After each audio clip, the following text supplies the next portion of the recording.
Hi friends, అందరికీ నమస్కారం. అంజలి కథలకి స్వాగతం. భట్టి విక్రమార్క కథలు 17వ భాగం.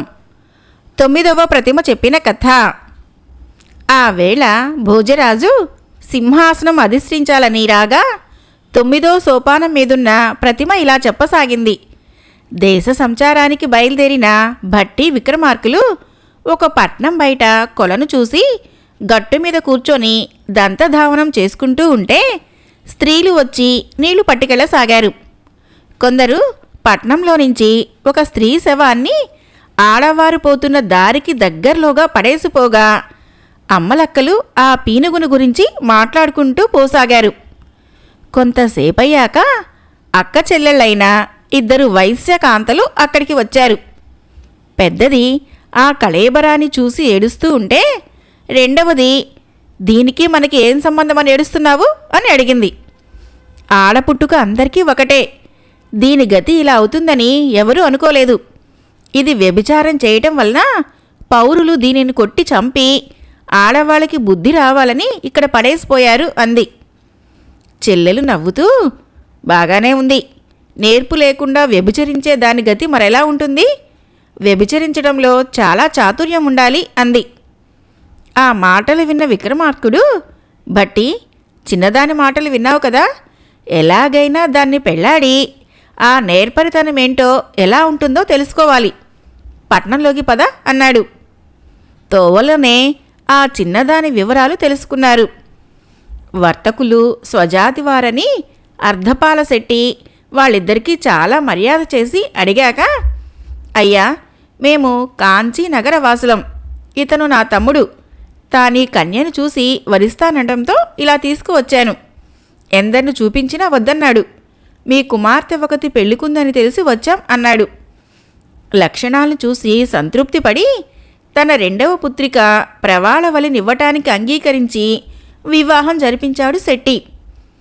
ఆమె గుణం పరిశీలించాక గానీ తాకరాదని విక్రమార్కుడు ఆమెకు దూరంగా పడుకున్నాడు. వారం అలాగ గడిచాక మామకి చెప్పి భార్యని వెంట పెట్టుకుని వెళ్తూ ఉంటే తోవలో ఒక పట్నము, కోట కనిపించాయి. ఎవరూ లేక తలుపులు మూసి ఉన్న ఆ కోట గురించి అడిగాడతను.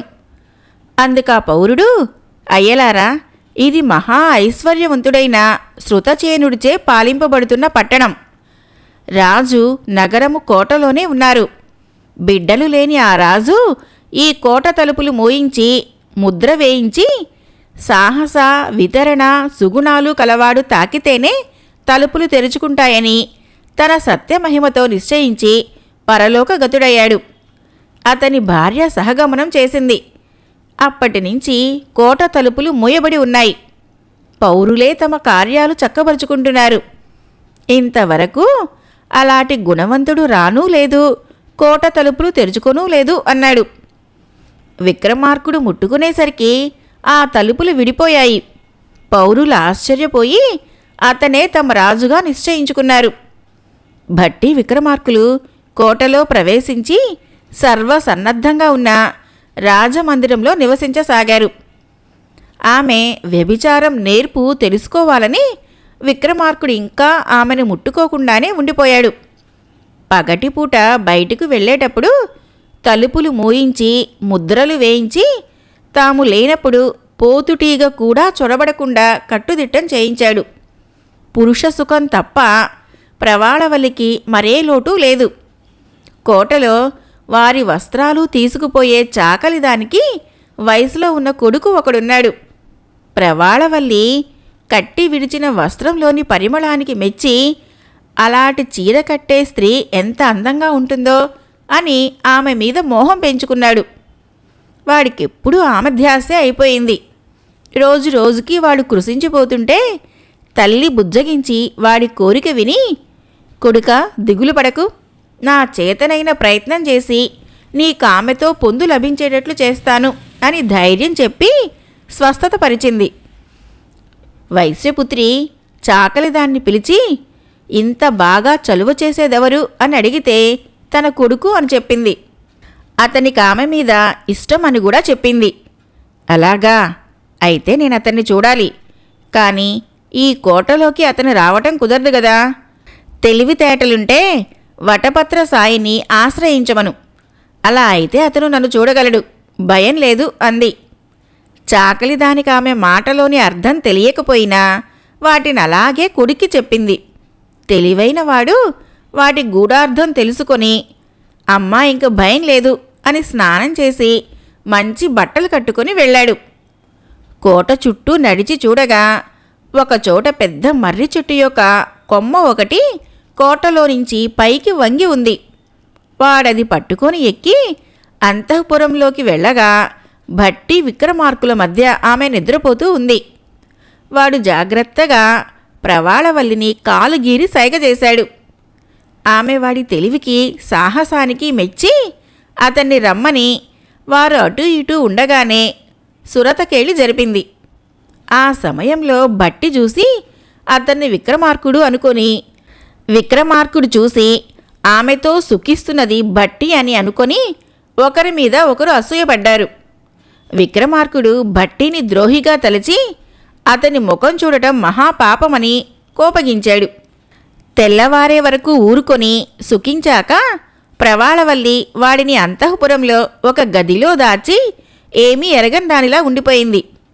మర్నాడు రాజు మంత్రి కోట విడిచి వెళ్ళేటప్పుడు ఒకరితో ఒకరు మాట్లాడుకోక అసూయతో మౌనంగా ఉన్నారు. రాజు మాత్రం మంత్రి చేసిన ద్రోహాన్ని తనకు తానే చెబుతుంటే మంత్రి విని జాగ్రత్తగా ఆలోచించి ఏదో మోసం జరిగిందని, నాలాగే ఇతను నేరం కలిగినట్లు తలుస్తున్నాడని, సత్యాసత్యాలు ఎలా తెలుసుకోవాలా అని వచ్చి కోట బురుజుపై కూర్చొని ఆలోచించసాగాడు. జటలు కలిగిన మునులిద్దరూ ఆ కోట వెనక పక్కనున్న చెట్టు నీడలో కూర్చోవడం చూశాడు.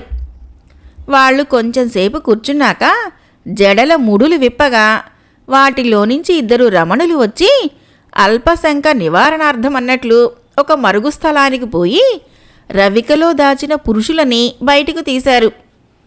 మగవారు కూడా మరుగులో నుంచి రాగా తమ రవికలలో పురుషుల్ని దాచుకుని వచ్చారు. అది తెలియని మునులు వారిని తమ జడలలో ముడుచుకొని ప్రయాణానికి సిద్ధమవుతూ ఉండగా అదంతా చూస్తున్న భట్టి ఆశ్చర్యపడి ప్రవాళవల్లి విషయంలో ఏర్పడిన సందేహాన్ని వారి ద్వారా తీర్చుకోదలచి వేగంగా అక్కడికి పోయాడు. మహానుభావులారా, నా యందు దయ ఉంచి నేడు మా నగరానికి వచ్చి మా ఆతిథ్యం స్వీకరించి వెళ్ళండి అని ప్రార్థించి వారిని తీసుకువెళ్ళాడు. వారిని కూర్చోబెట్టి, లలనామణి, ఇవాళ మన మందిరానికి 7 అతిథులు వచ్చారు. మన ముగ్గురం మొత్తం 10 మందికి భోజనాలు తయారు చేయించు అని ప్రవాళవల్లికి చెప్పాడు. భట్టి మాటలకు ఆమె ఆశ్చర్యపోయింది. వారిద్దరూ తాము ముగ్గురం 5 ఉండగా 10 మంది అంటాడేం అనుకొని అతని ఆజ్ఞ ప్రకారమే వంట చేయించింది. భట్టి 10 ఆకులు పీటలు వేయించి, ఇవాళ ఒక పంక్తిగా కూర్చొని భోజనం చేయాలి, నువ్వు కూర్చో అని ప్రవాళవల్లిని కూడా కూర్చోబెట్టాడు. ఖాళీగా మిగిలిన 5 ఆకుల్ని చూస్తూ అందరూ ఏం జరుగుతుందో అని చూడసాగారు. అప్పుడు భట్టి, మునులారా, వచ్చిన వారిలో కొందరు భుజించి కొందరు పస్తులుండటం న్యాయం కాదు. నా మనవిని అంగీకరించి మీ జడలలో ఉండే మహిళలను కూడా కూర్చోమనండి అన్నాడు. వారు అతనికి తమ గుట్టు ఎలాగో తెలిసిందని, లాభం లేదని వారిని జడల్లో నుంచి తీశారు. వారు సిగ్గుపడుతూ ఆకులు ముందు కూర్చున్నారు. విక్రమాదిత్యుడు ఆశ్చర్యపోతూ ఇంకా ఏం జరుగుతుందో అని చూడసాగాడు. అప్పుడు భట్టి, అమ్మలారా, మీరు రవికలలో దాచుకున్న పురుషుల్ని కూడా వచ్చి కూర్చోమనండి, వారిని పస్తులుంచడం మాత్రం న్యాయమా అన్నాడు. ఆ స్త్రీలు తమ గుట్టు బట్టలైందని తెలుసుకొని తమ విటులని బయటకు తీసి ఆకులు ముందు కూర్చోబెట్టారు. మునులు తమ భార్యలు విటులతో కూడి ఉండటం చూసి ఆశ్చర్యపడి ఆ తంత్రమెరిగిన భట్టిని దైవ సమానుడిగా ఎంచుతూ నోట మాట రాక ఉండిపోయారు. ఇంకొక ఆకు మాత్రమే మిగిలి ఉంది, దీని ముందుకెవడొస్తాడో అనుకున్నాడు విక్రమార్కుడు. భట్టి ప్రవాళవల్లిని చూస్తూ, కాంతామణి, మునిపత్నుల చర్యల వలన నీ ప్రవర్తన కూడా తెలుసుకున్నాను. నేను మా అన్న విక్రమార్కుడు మీ ఊరి చెరువుగట్టున కూర్చొని ఉండగా అక్కడ చంపివేయబడిన యువతి విషయమై నీ అక్క దుఃఖించగా వ్యభిచారం చేసే నేర్పు శక్తి ఆమెకు లేవన్నావు. నీ సమర్థత తెలుసుకునేందుకే మా రాజు నిన్ను పెళ్లాడి ఇప్పటి వరకు ముట్టుకోకుండా ఉండిపోయాడు.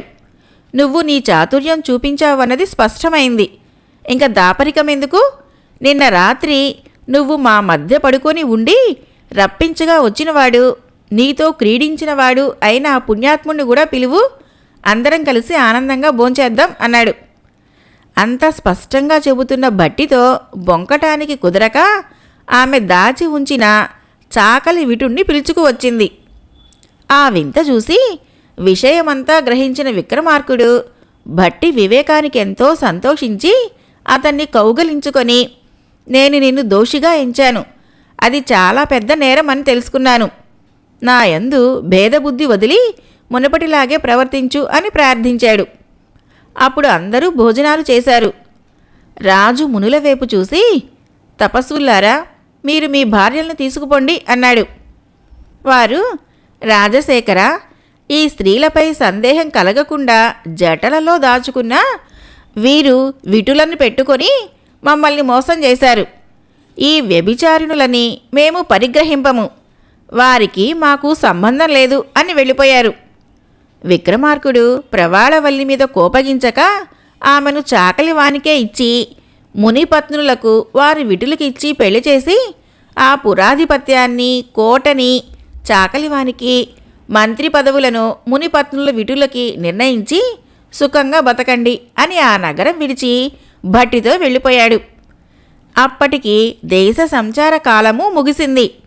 భోజరాజా, విక్రమార్కుడి సద్గుణాలు నీకుంటే ఈ సింహాసనం ఎక్కు అంది ప్రతిమ.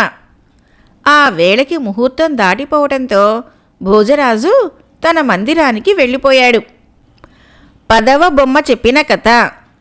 శతశృంగము అనే పర్వత ప్రాంతంలో కాంచనపురం అనే ప్రసిద్ధి చెందిన పట్నం ఒకటి ఉండేది. దానిని హేమచంద్రుడనే రాజు విబుధుడనే మంత్రితో పరిపాలించేవాడు. ఆ రాజుకి పతినే దైవంగా ఎంచే సువర్ణరేఖ అనే భార్య ఉండేది. విపరీతమైన కోపము, అత్యంత తపోమహిమా కల విశ్వామిత్రుడొకనాడు రాజద్వారం వద్ద నిలుచొని తన రాకని రాజుకు తెలిపాడు. పూజాద్రవ్యాలు పట్టుకొని మంత్రి సామంతుల్ని వెంటబెట్టుకొని భార్యను పిలిపించి రావటంలో కొంచెం ఆలస్యం అవటంతో ఆ ముని కోపించి, ఓరి రాజాధమా, మదమెక్కిన నువ్వు మాలాంటి వారిని లెక్క చేస్తావా? నీ పోతరం అనుస్తాను. నువ్వు నీ నగరంలోని అందరూ సకల జీవులు ప్రాణం లేకుండా ఉండండి. మీ ప్రాణాలు నా కమండలం చేరుకాక అని శపించాడు. రాజు ఎంత ప్రార్థించినా ప్రయోజనం లేకపోయింది. ముని శాపంతో కాంచనపురంలో అందరూ చనిపోయారు. రాజు మొదలైన వారు ఒక్కొక్కరే వెళ్ళిపోతుంటే సువర్ణరేఖ ముని పాదాల మీద పడి, స్వామి, అనవసరంగా మాకిలాంటి దుస్థితి ఏర్పడింది. మీ శాపం తప్పేది కాదు, నాకొక వరమివ్వండి అని ప్రార్థించగా ముని కనికరించాడు. ఆమె అతనికి మొక్కి, నేను మరుజన్మలో రాజుకి పుడతానని తెలిసింది. నేను బుద్ధి తెలిసింది మొదలు సకల విద్యలు తమంత తామే నన్ను చేరేటట్లు, నేను తలచినప్పుడు దేవలోకం నుంచి ఇంద్రుడి గుర్రం వచ్చి నేను కోరిన చోటికి తీసుకుపోయేటట్లు, యవ్వనవతి కాగానే ఇప్పటివాడే నా భర్త అయ్యేటట్లు వరమివ్వండి అంది. ఆమె సద్గుణాలకు సంతోషించిన విశ్వామిత్రుడు ఆమెకు పూర్వజన్మ జ్ఞానం కూడా అనుగ్రహించాడు. కొంతసేపటికి ఆమె మరణించింది. కాంచనపురంలోని సకల జీవులు మరణించి నిర్మానుష్యమైంది. కొన్ని రోజులకి సువర్ణరేఖ ముకుంద నిలయ ప్రభువైన బలవర్ధనుడికి కూతురై పుట్టింది. పెరగటంతోటే సకల విద్యలు తెలిసి ప్రతి రాత్రి దేవలోకం నుంచి రప్పించిన గుర్రం మీద పూర్వం తాముండే కాంచనపురం వెళ్ళి అక్కడ తాను పూజించే సుందరేశ్వర స్వామిని నర్చించి వచ్చేది. ఆమె పేరు సంజీవని. పుష్పావతి అయ్యి చక్కని రూపలక్షణాలతో ఉండేది. బలవర్ధనుడి వద్ద కాలకంఠుడు అనే పురోహితుడుండేవాడు. హేమచంద్రుడు మునిశాపంతో మరణించి అతని కొడుకుగా జన్మించి దినదిన ప్రవర్ధమానుడై రూపంలోనూ విద్యలలోనూ వివేకంలోనూ పేరు పొందాడు. అప్పటికతని వయసు 16.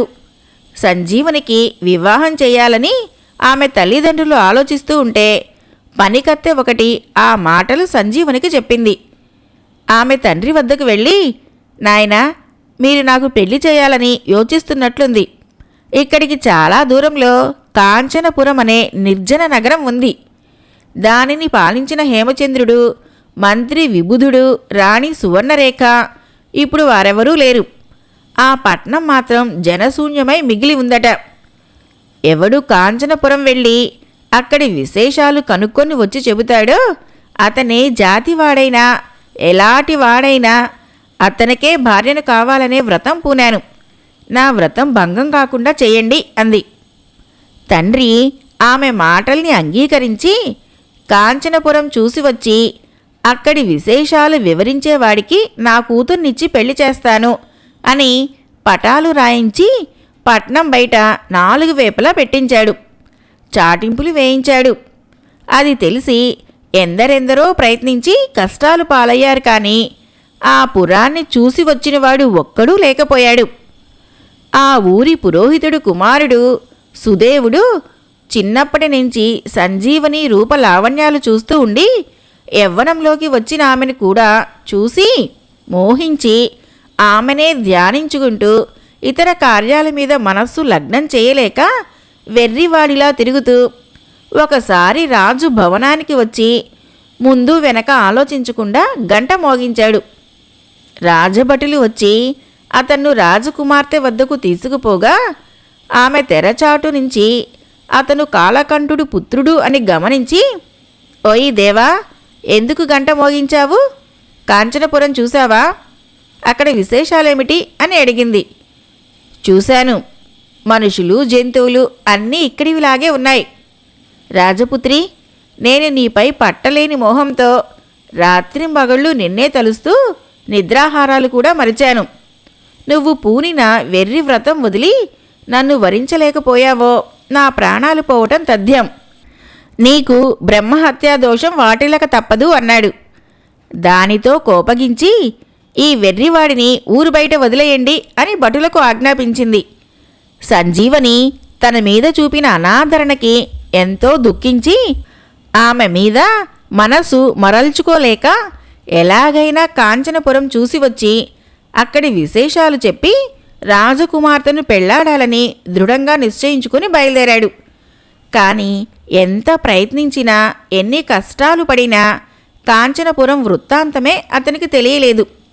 నిరాశ చేసుకుని సంజీవనినే స్మరించుకుంటూ తిరుగుతూ ఉజ్జాయిని నగరాధిపతి విక్రమార్కుడు పరోపకారి అని విని అతని వద్దకు వెళ్ళి ఆశీర్వదించగా అతను సుదేవుణ్ణి సన్మానించి అతను వచ్చిన కారణం అడిగాడు. సుదేవుడు సంజీవుని గురించి, కాంచనపురం గురించి చెప్పి ఎలాగైనా నాకామె పొందు కల్పించి ప్రాణాలు రక్షించు అని ప్రార్థించాడు.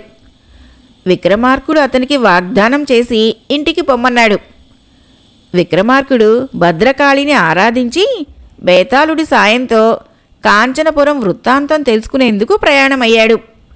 పట్నాలు, గ్రామాలు, అడవులు, కొండలు, నదులు దాటి ఒక తోటలో ప్రవేశించగా అక్కడొక అగ్నిగుండాన్ని, దానిలో కాగుతున్న పెద్ద నూనె గంగాళాన్ని చూశాడు. నిర్మానుష్యమైన చోట అది కనబడటానికి కారణం అర్థమవలేదు. కాంచనపురం కనుక్కోటానికి పడరాని పాట్లు పడినా అది ఎక్కడుందో అయినా తెలియనేలేదు. బ్రాహ్మణుడికి చేసిన వాగ్దానం నిలుపుకోలేని బతుకెందుకు, ఈ నూనె గంగాళంలో పడి చావటం మేలు అని ప్రయత్నిస్తూ ఉంటే ఎక్కడ్నించో ఒక ముని వచ్చి ఆ గుండానికి ప్రదక్షిణం చేసి విక్రమార్కుణ్ణి పలకరించకుండానే నూనె గంగాళంలో పడబోతూ ఉంటే ఆశ్చర్యపోయి అతని చేయిని పట్టుకొని తాను అందులో పడ్డాడు. కొంతసేపయ్యాక మరికొందరు మునులు వచ్చి, ఇంకెందుకు ఆలస్యం చేశావు, నూనె గంగాళంలో పడలేదేం అని ఆ మునిని అడిగితే, అతనెవరో తెలియదు, నిష్కారణంగా దీనిలో పడి చనిపోయాడు అన్నారు. ఆ మునులు ఆశ్చర్యపడి తమ తపోబలంతో కాగుతున్న నూనెను చల్లార్చి, నూనెలో పడిన సాహసికుడా లేచిరా అన్నాడు. విక్రమార్కుడు బయటకు వచ్చి వారికి నమస్కరించి నిలబడ్డాడు. వారతని గురించి తమ తపోబలంతో తెలుసుకొని అతను వచ్చిన పని కూడా తెలుసుకొని, నరేంద్ర, మేమొక వ్రతం పూనాము. దాని ప్రకారం మాలో ఒకడు నూనె గంగాళంలో పడి మరణించగా మిగిలిన వారతన్ని బతికించి ఆ నూనె తాగిపోతాం. నువ్వు కాంచనపురం పోవాలని వచ్చావు, కానీ అది చాలా దూరం, దారి దుర్గమం. మేమొక ఉపాయం చెబుతాం విను. ఇక్కడికి 2 యోజనాల దూరంలో తూర్పుగా ఒక పెద్ద మర్రి చెట్టు మీద గండబేరుండాలనే పక్షులు 2 ఉన్నాయి. అవి ప్రతిరోజు కాంచనపురం పోయి వస్తాయి. అవి నిన్ను చూశాయో మింగేస్తాయి. కనుక వాటికి తెలియకుండా వాటి కాళ్ళు పట్టుకొని ఉన్నావో అవి నిన్ను కాంచనపురం చేరుస్తాయి అన్నారు. అతను వారి వద్ద సెలవు తీసుకొని అక్కడ చచ్చిపడున్న తుమ్మెదలోకి ప్రవేశించి తన శరీరాన్ని కాంచనపురం చేర్చేటట్లు బేతాళుడికి చెప్పి ఆ పక్షులకు తెలియకుండా వాటి రెక్కల్లో దాగున్నాడు. అవి కాంచనపురం చేరాక బేతాళుడు తెచ్చిన శరీరంలో ప్రవేశించి అక్కడ విశేషాలు చూడసాగాడు. కాంచనపురం బంగారం, మణులు మొదలైన వాటితో ఇంద్రలోకంలా ఉంది. అతనికి ఆ ఐశ్వర్యం ఆశ్చర్యం గొలిపింది. ఒక దేవాలయంలో శంకరుణ్ణి దర్శించి అక్కడి నుంచి కదలబుద్ధి కాక అక్కడే ఉండగా జాము రాత్రయ్యాక ఒక చక్కని యువతి గుర్రం మీద ఆకాశంలో నుంచి వచ్చి ఆ దేవుణ్ణి పూజించి వెళ్ళిపోయింది. ఆమె దేవకాంత అయి ఉంటుందనుకున్నాడు. ఆ పట్నంలో ప్రాణులన్నీ నిర్జీవంగా ఉన్నందుకు వింతపడి ఆ రాత్రి గడిపి మర్నాడు ఉదయం బేతాళుడి మీద ముకుంద నిలయం చేరి తన కోసం ఎదురుచూస్తున్న సుదేవుడిని కలుసుకున్నాడు. అతనెంతో మర్యాద చేశాడు. తాను చూసిన కాంచనపుర వృత్తాంతం చెప్పి రాజపుత్రికి తెలపమన్నాడు. సుదేవుడు రాజపుత్రికకి ఆ పురం బహుదూరం, అక్కడి ప్రాణులు నిర్జీవాలు. రాత్రి ఒక స్త్రీ ఆకాశం నుంచి దిగివచ్చి అక్కడి దేవుణ్ణి ఆరాధించిపోతుంటుంది అని వివరించాడు. సంజీవని ఎంతో సంతోషించి తండ్రి, మంత్రి మొదలైన వారిని రప్పించి తన పూర్వజన్మ జ్ఞానం, మునిశాపం అన్నీ చెప్పింది. శాపమొసగిన ముని, ఎవడు నీకు కాంచనపుర వృత్తాంతం చెబుతాడో అతనే నీకు మగడు. మరుజన్మలో మీకు రూపాలు మారినా కాంచనపుర వృత్తాంతం నీకు చెప్పినప్పుడు మీ శాపం తీరి నువ్వు నీ భర్త మీ నగరం చేరి సుఖంగా ఉంటారు. సకల ప్రాణులు సజీవమైతాయి అన్నాడు అని తెలిపింది. అందుకే నేను నా పతి ఎవరనేది తెలుసుకునేటందుకు ఆ పుర వృత్తాంతం చెప్పిన వాడినే పెళ్లాడతానని శపథం చేశాను. ఇతను చెప్పాడు కనుక ఇతనే నా భర్త. పూర్వంలాగే ఇప్పుడు మేము భార్యాభర్తలం. ఇంక మీ వద్ద ఉండలేము, మా నగరానికి వెళ్తాము అంది. చింతిస్తున్న తండ్రిని శాంతపరిచి సుదేవుడితో, విప్రవర్య, నేనిప్పుడే కాంచనపురం వెళ్తున్నాను. నీ శక్తితో అక్కడికి వచ్చి నన్ను పెళ్ళాడు అని ఇంద్రుడు గుర్రాన్ని తలుచుకుంది. అది రాగానే దానిమీద కాంచనపురం వెళ్ళిపోయింది. సుదేవుడి ఇంటికి వచ్చి జరిగిందంతా విక్రమార్కుడికి చెప్పాడు.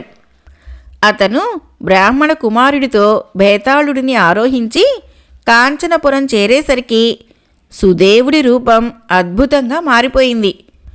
మునుపటి రాజరూపం వచ్చేసింది. సంజీవని కూడా పూర్వరూపం పొందింది. ప్రాణులు చైతన్యం పొందాయి. రాజశేఖర, నీ కృప వలన మా శాపం పోయి రాజభోగాలు మళ్లీ లభించాయి అంటూ రాజు విక్రమార్కుణ్ణి ఎన్నో విధాలా ప్రశంసించాడు. వారం రోజులుండి విక్రమార్కుడు ఉజ్జయినికి పోయి జరిగింది బట్టి మొదలైన వారికి చెప్పి సుఖంగా రాజ్యపాలన చేయసాగాడు. భోజరాజా, అలాంటి సామర్థ్యం నీకుంటే ఈ సింహాసనం ఎక్కు అంది ప్రతిమ. సమయం మించిపోయిందని భోజరాజు ఇంటికి వెళ్ళిపోయాడు. కథ అయిపోయింది. ఫ్రెండ్స్, నా కథలు నచ్చినట్లయితే మన ఛానల్ని తప్పకుండా సబ్స్క్రైబ్ చేయండి, లైక్ చేయండి, షేర్ చేయండి, మంచి కామెంట్ చేయండి. Thank you.